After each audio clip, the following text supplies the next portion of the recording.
नमस्कार दोस्तों, आप लोगों का एक बार फिर से स्वागत है छात्र शिक्षक पाठशाला का यह यूट्यूब चैनल। और आज हम लोग बात करने वाले हैं अध्याय 3 जो कि आरंभिक नगर के बारे में यह हमें जानकारी प्रदान करता है। तो आइए दोस्तों इसको स्टार्ट करते हैं। और यह जो क्लास 6 का है लेसन 3, और इसमें भी हमने उन सभी चीज़ों को अंडरलाइन करके रखा है जो आपके सीटेट में डायरेक्टली प्रश्न यहाँ से पूछे जाते हैं। तो आइए इसको स्टार्ट करते हैं। यहाँ बताया जा रहा है कि आरंभिक नगर क्या होते थे, शुरुआती दौर के नगर और अभी के नगर में क्या अंतर है आप लोगों को। यहाँ दो बच्चों के कहानी के बारे में बताया जा रहा है, तो इसको हम लोग स्किप करके आगे बढ़ेंगे और डायरेक्ट आते हैं यहाँ पे हड़प्पा की कहानी में। हड़प्पा से बहुत बार प्रश्न पूछा गया है, आरंभिक नगर भी से माना जाता है। देखिए हमने इसको अंडरलाइन किया है कि 150 साल पहले जब पंजाब में पहली बार रेलवे लाइन बिछाई जा रही थी तो इस काम में जुटे इंजीनियर को अचानक हड़प्पा पूरा स्थल मिला था। मतलब 150 साल पहले पंजाब में रेलवे लाइन बिछाई जा रही थी, उस समय जो वहाँ के इंजीनियर थे उसको हड़प्पा पूरा स्थल मिला। और आज जो हड़प्पा है वो आधुनिक पाकिस्तान में है, ये याद रखिएगा आप लोग। पंजाब भी दो भाग में है, एक पंजाब पाकिस्तान में है और एक पंजाब भारत में है। ये 1947 के बंटवारा के संबंध में है, जो आधुनिक पाकिस्तान में है। आइए आगे बढ़ते हैं।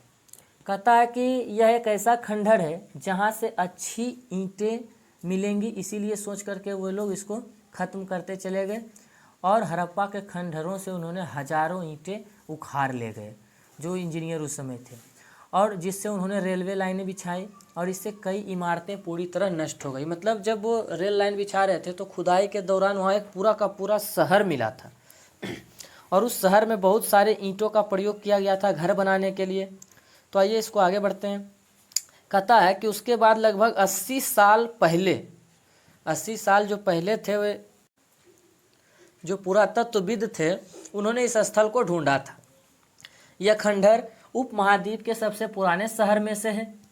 चूँकि इस नगर की खोज सबसे पहले हुई थी, इसलिए बाद में मिलने वाले इस तरह के सभी पुरा स्थल में जो इमारत और चीज़ें मिली उन्हें हड़प्पा सभ्यता की इमारतें कहा जाता है। देखिए सीटेट में प्रश्न जो पूछा जाता है याद रखिएगा, पूछेगा कि आरंभिक नगर में किसे रखा गया, तो हड़प्पा सभ्यता को।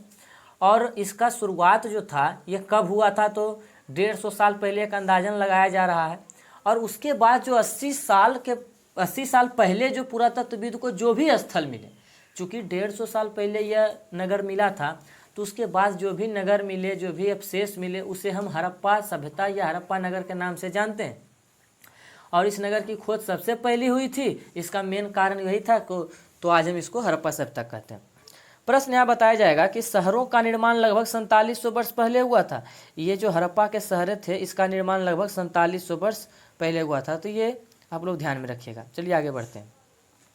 यहाँ पे बताया जा रहा है कि ये आधुनिक नगर पाकिस्तान के पंजाब और सिंध प्रांत, भारत के गुजरात, राजस्थान, हरियाणा और पंजाब प्रांत में मिले हैं।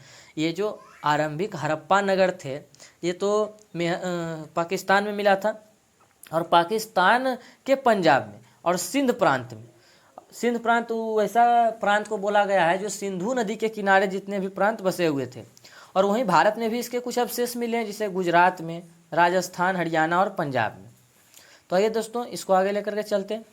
कहा जा रहा है कि हड़प्पा नगर की विशेषता क्या थी, तो जो विशेषता थी तो उसके बारे में हम लोग कहा जा रहा है कि नगरों में कई को 2 या उससे ज़्यादा हिस्सों में विभाजित किया गया था। मतलब इस नगर को 2 या उससे अधिक ज़्यादा हिस्सों में विभाजित किया जाता था। कहा जा रहा है कि प्राथमिक ये जो पश्चिम भाग होता था ये छोटा होता था, और लेकिन कहाँ होता था, तो ऊंचाई पर बना होता था। प्राथमिक भाग जो था छोटा था लेकिन ऊंचाई पर बना होता था। और पूर्वी भाग जो था, पूर्वी हिस्सा बड़ा होता था लेकिन ये निचले इलाकों में बना होता था। प्रश्न आप लोगों को पूछेगा सीटेट में कि हड़प्पा सभ्यता में नगर दुर्ग किसे कहा जाता है, नगर दुर्ग। तो याद रखिएगा कि ऊंचाई वाले भाग को पुरातत्वविद ने क्या बोला है, तो पुरातत्वविद ने उसे नगर दुर्ग कहा है, पुरातत्वविद ऊंचाई वाले भाग को, और निचले हिस्से को निचला नगर कहा है। हड़प्पा से संबंधित 2 प्रश्न बार बार यहाँ से पूछे जा सकते हैं कि हड़प्पा में जो नगर का बंटवारा हुआ था या नगर 2 भागों में बटा हुआ था, तो ऊंचाई वाले भाग में जो भी स्थित थे उसे हम लोग नगर दुर्ग कहते हैं। और वह किस भाग में बना होता था, तो पश्चिमी भाग में होता था। आइए इसको आगे बढ़ते हैं। और कहता है कि दोनों हिस्सों की 4 दीवारियां पक्की ईंटों से प्रयोग में लाई गई थी। तो दोस्तों याद रखिएगा कि हड़प्पा का जो भी नगर बनाया गया था उसका जो ईंट था वो क्या था, तो पका हुआ ईंट का प्रयोग किया गया था। चलिए आगे बढ़ते हैं। और बताया जा रहा है कि आगे बढ़ते हैं थोड़ा सा, कि हजारों इसकी ईंटें इतनी अच्छी पकी थी कि हजारों साल बाद आज उनकी दीवारें खड़ी रही। दीवार बनाने के लिए ईंटों की चिनाई इस तरह से करते थे जिससे कि दीवार खूब मजबूत रहे। कहा जा रहा है कि कुछ नगरों के नगर दुर्ग में कुछ खास इमारतें बनाई गई थी। मिसाल के तौर पर मोहनजोदड़ो में खास तालाब बनाया गया। देखिए मोहनजोदड़ो से प्रश्न बहुत बार पूछा जाता है। यहाँ एक विशाल स्नानागार था जो कि हम आगे अंडरलाइन किए, उसके बारे में विस्तार से आप लोगों को बताएंगे। बताया जा रहा है कि मोहनजोदड़ो खास तालाब बनाया गया था और पुरातत्वविदों ने इसे महान स्नानागार कहा। प्रश्न सीटेट में पूछा जाता है कि महान स्नानागार के अवशेष कहाँ से मिले हैं, तो आप लोग ध्यान में रखिएगा कि मोहनजोदड़ो से मिले हैं। अब देखिए बताया जा रहा है कि इस तालाब को बनाने में किस चीज़ का प्रयोग किया गया था, तो ईंट और प्लास्टर का इस्तेमाल किया गया था। और इसमें पानी का रिसाव रोकने के लिए प्लास्टर के ऊपर चारकोल की परत चढ़ाई गई थी। और बताया जा रहा है कि इसमें पानी भराया कहाँ से जाता था भाई, तो इसमें भराने के लिए पानी से कुएं से, मतलब पानी जो होता था कुएं से निकाला जाता था। मोहनजोदड़ो से संबंधित 3-4 प्रश्न आएंगे दोस्तों, तो आप लोग इसमें ध्यान से थोड़ा सा देखिएगा कि कुएं से निकाला जाता था और उपयोग के बाद इसे खाली कर दिया जाता था। मोहनजोदड़ो में जो तालाब मिला था उसमें पानी भराया जाता था कुआं से और उपयोग के बाद उसे खाली कर दिया जाता था। अब एक चीज़ जो सीटेट में बार बार पूछा जाता है कि वो जो स्नानागार था उसमें स्नान कौन करता था मोहनजोदड़ो में, तो देखिए बताया गया कि शायद यहाँ विशिष्ट नागरिक विशेष अवसर पर स्नान किया करते थे। जैसे कि आप ध्यान में रख सकते हो कि कोई एक उत्सव हो सकता है या फिर कोई राजा हो सकता है जो कि स्पेशल कुछ संस्कृति को फॉलो करता है और उसको पालन करने के लिए, तो विशिष्ट नागरिक कहने का तात्पर्य हुआ कि कोई भी राज्य में कुछ विशिष्ट नागरिक होते हैं जिनके लिए यह स्नानगार बनाया गया था। आगे आ रहा है कि कालीबंगा और लोथल जैसे अन्य नगरों में अग्निकुंड मिले हैं। ये भी प्रश्न इंपॉर्टेंट है कि अग्निकुंड का अवशेष कहाँ से मिला है, तो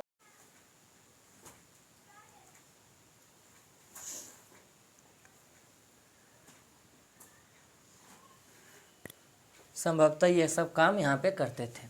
आगे बताया जा रहा है कि इन नगरों में क्या होता था, तो यह भी संभव है कि शासक लोगों को भेजकर दूर दूर से धातु, बहुमूल्य पत्थर और अन्य उपयोगी चीज़ें मंगवाते थे। ये तो दूसरी बात है, लेकिन प्रश्न जो बार बार हमने देखा है, प्रश्न आते हैं कि हड़प्पा में जो मुहरें मिली है या फिर इन चीज़ों पर लिखते होंगे तो उसके लिए कौन लोग होते थे, तो उसके लिए नगर में लिपिक होते थे। ऐसा एक पुरातत्वविद अंदाजा लगाते हैं और बताया जा रहा है कि इन नगरों में लिपिक भी होते थे जो मुहर पर तो लिखते ही थे, शायद अन्य चीज़ों पर भी क्या करते होंगे, तो लिखते होंगे। और एक चीज़ बताया जा रहा है कि अगर शिल्पकार रहते थे या लिपिकार रहते थे तो उनमें स्त्री होते थे या पुरुष होते थे। तो बताया जा रहा है कि इसके अलावा नगर में शिल्पकार जो मूर्ति बनाने का काम किया करते थे तो वे स्त्री पुरुष भी रहते थे, मतलब दोनों मिलकर के इन कामों को करते थे, जो अपने घरों या किसी उद्योग स्थल पर तरह तरह की चीज़ें बनाते होंगे। लोग लंबी यात्राएं भी करते थे और वहाँ से उपयोगी वस्तुएं भी लाते थे। यहाँ देखिए मेहरगढ़ का वर्णन किया गया, जो कि हमने पिछले अध्याय में बताया कि मेहरगढ़ अभी कहाँ है, तो आधुनिक पाकिस्तान में है। चलिए थोड़ा सा नीचे आते हैं। नगर और नए शिल्प के बारे में बताया जा रहा है कि कुछ ऐसे चीज़ों के बारे में अध्ययन करेंगे जो बताया जा रहा है कि हड़प्पा के नगरों से प्राप्त हुई है। ठीक, क्या क्या प्राप्त हुआ है, तो पुरातत्वविदों को जो वहाँ चीज़ें मिली है उसमें अधिकतम क्या है, पत्थर है, शंख है, तांबे, कांसे, सोने और चांदी जैसे धातुओं से बनाई जाती है। तांबा और कांसा से जो औजार, हथियार, गहने और बर्तन बनाए जाते थे वो सोने और चांदी से गहने और बर्तन बनाए जाते थे। याद रखिएगा, यहाँ पे देखिए एक ऑब्जेक्टिव प्रश्न बनता है कि तांबा और कांसा से, ठीक एक मिनट, तांबा और कांसा से क्या बनाया जाता था, औजार, हथियार। लेकिन वहीं देखिए कि सोने और चांदी से गहने और बर्तन बनाए जाते थे। ये इम्पोर्टेंट है। और बताया जा रहा है कि सबसे इम्पोर्टेंट चीज़ मनका जो बताया गया, मनके, बाट और फलक, ये सबसे आकर्षक वस्तुएं हैं जो यहाँ के अवशेषों से प्राप्त हुई है। तो आइए दोस्तों आगे बढ़ते हैं। अगर वीडियो आप लोगों को अच्छा लग रहा होगा तो आप लोग लाइक शेयर जरूर कीजिएगा, क्योंकि आपके मोटिवेशन से ही हम लोग वीडियो लाने में तत्पर हो पाते हैं। आगे बताया जा रहा है कि हड़प्पा सभ्यता के लोग पत्थर की मुहर बनाते थे, बहुत हाईलाइटेड VVI, आप इसको कर लीजिए, VVI है ये, VVI, कि जो ये लोग पत्थर की मुहरें बनाते थे और काले रंग के डिजाइन से किए खूबसूरत लाल मिट्टी के बर्तन बनाते थे। हड़प्पा सभ्यता के लोग काले रंग से डिजाइन किए हुए लाल मिट्टी के बर्तन, मतलब काले रंग से डिजाइन करते थे और खूबसूरत लाल मिट्टी के बर्तन बनाते थे, जिसका उदाहरण हम लोग अभी आगे आप लोगों को दिखाने वाले हैं। ठीक, आगे बताया जा रहा है कि 7000 साल पहले मेहरगढ़ में कपास की खेती हुई। हमने इस पर विस्तार चर्चा किया है मेहरगढ़ के बारे में कि आधुनिक कृषि की शुरुआत मेहरगढ़ में हुई। तो कृषि की शुरुआत से गेहूँ चावल जो इसको हम लोग बोल सकते हैं, तो निश्चित ही जब लोग खाना खाने लगे होंगे तो कपड़ा भी पहनने का सोचा होगा, और जब कपड़ा पहनेंगे तो बनाएंगे तब तो पहनेंगे कपड़ा, और कपड़ा बनाने के लिए कपास की आवश्यकता होती थी। तो वहाँ के लोग कपास की खेती के अवशेष कब मिले हैं, तो 7000 साल पहले। आप लोग याद रखिएगा कि मेहरगढ़ में कपास की खेती के अवशेष जो है 7000 पहले मिली है, क्योंकि वहाँ खेती होती थी। मोहनजोदड़ो से कपड़े के टुकड़े के अवशेष, चांदी के एक फूलदान के ढक्कन तथा तांबे के वस्तुओं से चिपके हुए मिले हैं। पकी मिट्टी तथा फेंस से बनी तकलियाँ सूत कताई का संकेत देती है। देखिए फेंस के बारे में आप लोग विस्तार से जान लीजिए। फेंस एक कृत्रिम होता है जिसे मनुष्य बनाता था, क्योंकि एक शंख टाइप का होता है। शंख तो प्राकृतिक होता है जो समुद्र में मिलता है। फेंस के बारे में हम लोग आगे बात करेंगे, बस याद रखिएगा कि यह एक कृत्रिम वस्तु है। आगे बताया जा रहा है कि अधिकांश वस्तुओं का निर्माण विशेषज्ञों ने किया था। जो भी वस्तुएं आज हम लोग को देखने को मिलते हैं अवशेष के रूप में, उनका जो निर्माण करता है वो विशेषज्ञ किया करता था। और विशेषज्ञ कहते किसे हैं, तो जो किसी खास चीज़ को बनाने के लिए खास प्रशिक्षण लेता है, जैसे पत्थर तराशना, मनके चमकाना या फिर मुहरे पर पच्चीकारी करना, ये सभी लोग विशेषज्ञ कहलाते थे। और एक चीज़ है कि हर व्यक्ति विशेषज्ञ नहीं हो सकता। सही बात है, अगर आप शिक्षक की तैयारी कर रहे हो सपोज डेट, तो निश्चित ही अगर आप विद्यालय जाएंगे तो आप अपने उस विषय में आपने पारंगत हासिल किया है, तब तो आप उस स्कूल को जाइएगा उस विषय को पढ़ाने के लिए। तो कोई भी व्यक्ति कोई काम करता है तो वो उसमें क्या होता है, तो विशेषज्ञ होता है। तो हर व्यक्ति को हम विशेषज्ञ नहीं कह सकते हैं, वो अलग अलग चीज़ों में विशेषज्ञ हो सकते हैं। अब आइए फेंस के बारे में कुछ जान लेते हैं। फेंस के बारे में बताया जा रहा है कि पत्थर और शंख प्राकृतिक तौर पर पाए जाते हैं, जैसा हमने अभी बताया, लेकिन फेंस कृत्रिम रूप से तैयार किया जाता है। तैयार क्या चीज़ से होता है, तो बालू या स्फटिक पत्थरों के चूर्ण को गोंद में मिलाकर उनसे वस्तुएं बनाई जाती थी। उसके बाद उन वस्तुओं पर चिकनी परत चढ़ाई जाती थी, और चिकनी परत के रंग प्रायः नीले या हल्के समुद्री हरे होते थे।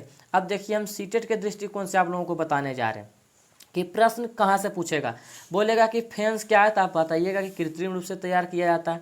किससे तैयार होता है, तो बालू या स्फटिक पत्थरों से बनाया जाता है। और उसके बाद अंतिम में जो प्रश्न इसमें बार बार पूछे जाते हैं कि यह किस रंग के होते हैं, तो नीले या हल्के समुद्री हरे रंग के होते हैं। और एक इम्पोर्टेंट है कि फेंस से क्या क्या बनता था, तो मनके, चूड़ी, बाले और छोटे बर्तन बनाए जाते थे। तो इन सभी चीज़ों को आप लोग एग्जाम के दृष्टिकोण से आप देख सकते हो। तो आइए दोस्तों आगे बढ़ते हैं।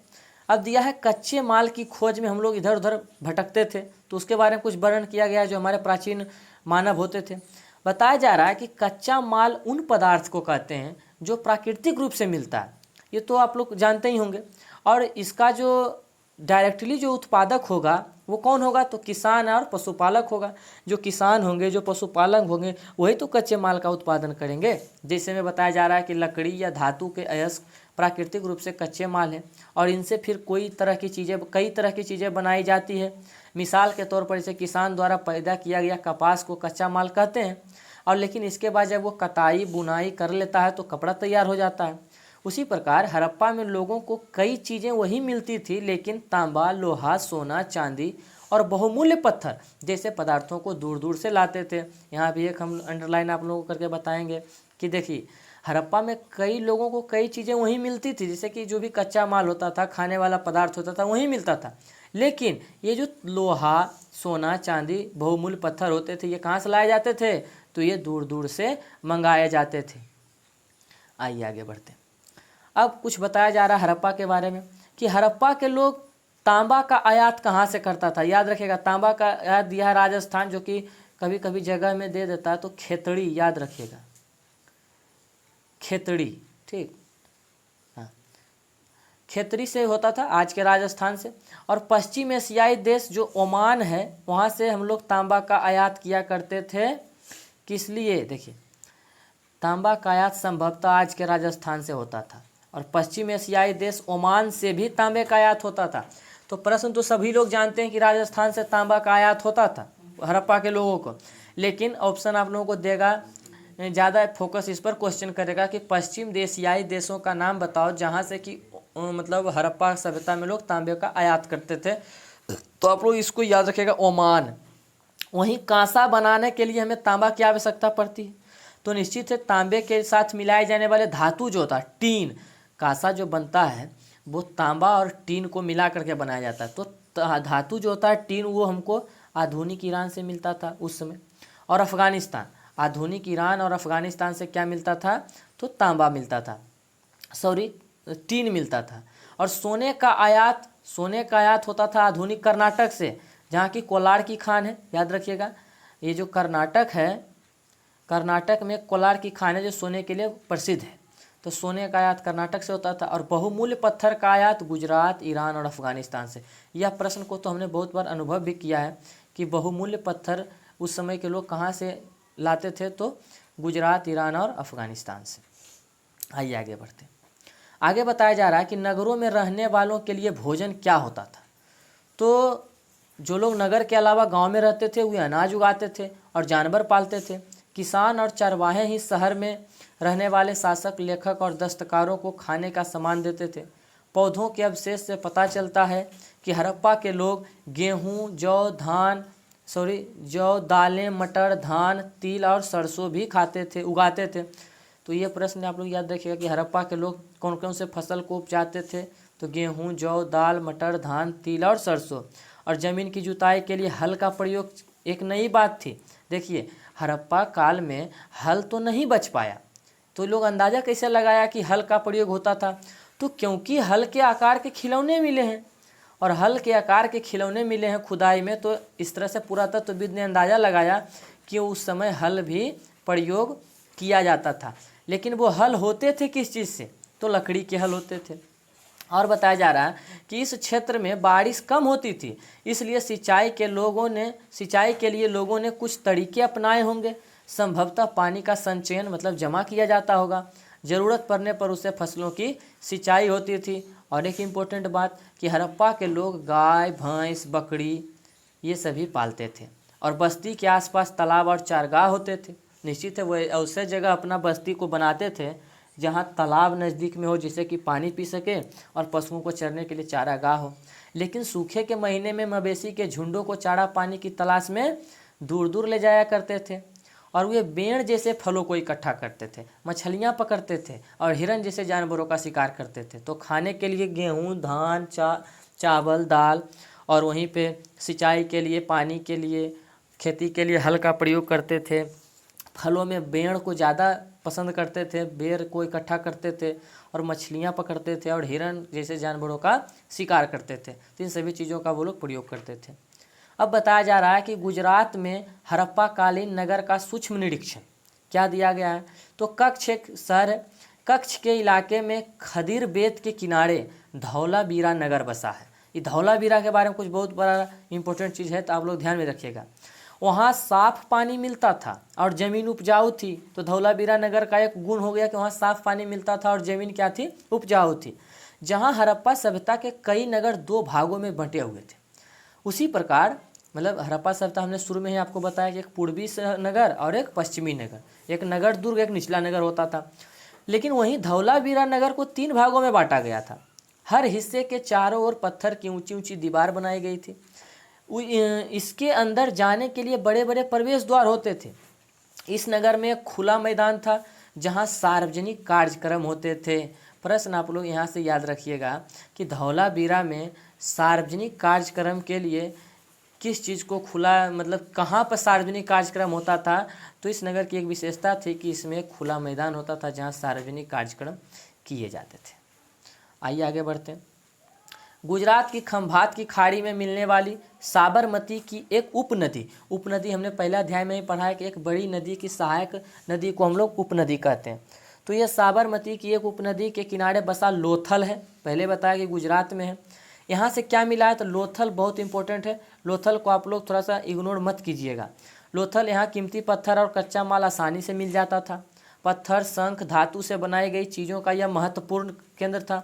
यही जो लाइन है इसको आप लोग ध्यान में रखिएगा कि लोथल के इम्पोर्टेंट आप लोग बताइए, लोथल किस दृष्टिकोण से महत्वपूर्ण था। तो यह पत्थर, शंख और धातुओं से बनाई गई चीज़ों का एक महत्वपूर्ण केंद्र था। और भंडारगिरी से कई मुहर और मुद्रकन या मुहरबंदी, जिसे गीली मिट्टी पर दबाने से बनी उसकी छाप मिले। मुहरबंदी के बारे में हम आगे बताने वाले हैं आप लोगों को। थोड़ा सा इसको आप लोग देख लीजिए क्या कह रहा है कि लोथल का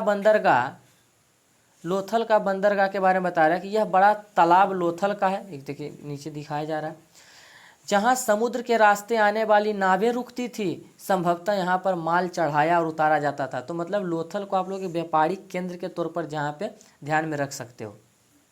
आइए आगे बढ़ते हैं।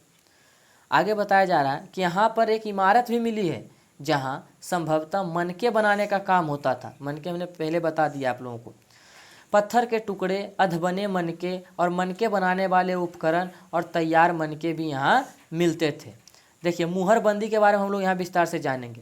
बताया जा रहा है कि मुहरों का प्रयोग सामान से भरे उन डिब्बों या थैलों को चिन्हित करने के लिए किया जाता था जिन्हें एक जगह से दूसरी जगह भेजा जाता था। मतलब अगर कहीं दूर अगर व्यक्ति कोई भेज रहा है तो आपको कैसे विश्वास होगा कि हमको वही व्यक्ति भेजा है। तो हर राज्य, हर शासक अपना मुहर रखते थे और थैले को बंद करने के बाद उनके मुहाने पर गीली मिट्टी पोत कर, मतलब गीली मिट्टी से उसे पोंछ देते थे और उस पर अपना मुहर लगाई जाती थी। और मुहर की जो छाप उस पर बन जाती थी उसे क्या कहा जाता था, तो उसे मुहरबंदी कहा जाता था। तो आप लोग ऐसे याद रखिएगा, ठीक।